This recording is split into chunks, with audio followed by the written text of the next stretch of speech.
Hey, what's up everybody? I'm Tommy, and today I'm going to show you why I sometimes use glue, nails, and screws to secure two pieces of wood together. Whether it's your first time here, or even if you've been here before, welcome to 1 Minute Workbench.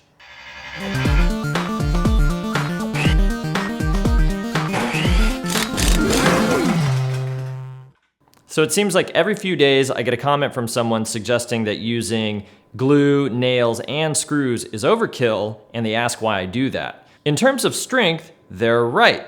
Using all three is overkill. Most of the time, all you need is glue in order for a joint to be strong enough. The reason you might want to use nails is to help keep things aligned, and the reason you might want to use screws is so you don't have to use clamps, which will significantly reduce your assembly time. Again, in most cases, glue is more than strong enough to make a joint all on its own. The problem is that when you apply pressure with the clamps, the glue acts as a lubricant and makes it easier for the pieces to become misaligned. So that's where nails come into the picture. To help keep pieces aligned, you can use either brads or pins. Brads are stronger, but are much more noticeable and more likely to damage the wood.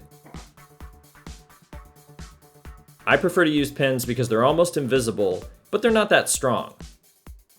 So if we only add one pin, it's not really strong enough to keep the pieces aligned.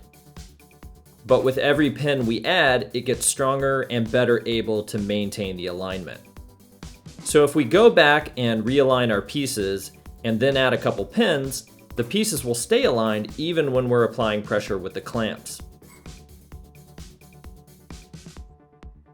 This is great. The only problem is that now we have to wait for the glue to dry so we can remove the clamps before we can keep working with these pieces. So to avoid waiting for glue to dry, we can use screws instead of clamps. The problem with that is that when we go to drill our pilot holes, the pieces still tend to slip around in the glue and become misaligned.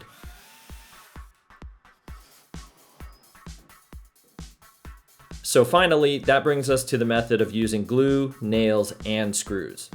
We apply glue for strength, nails to maintain alignment,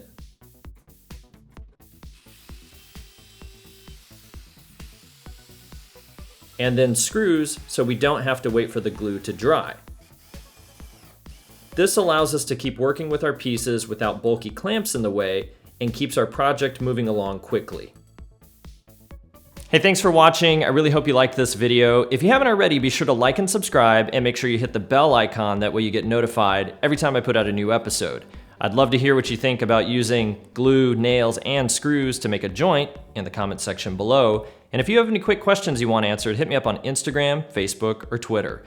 And until the next time I see you, I hope you have fun building something.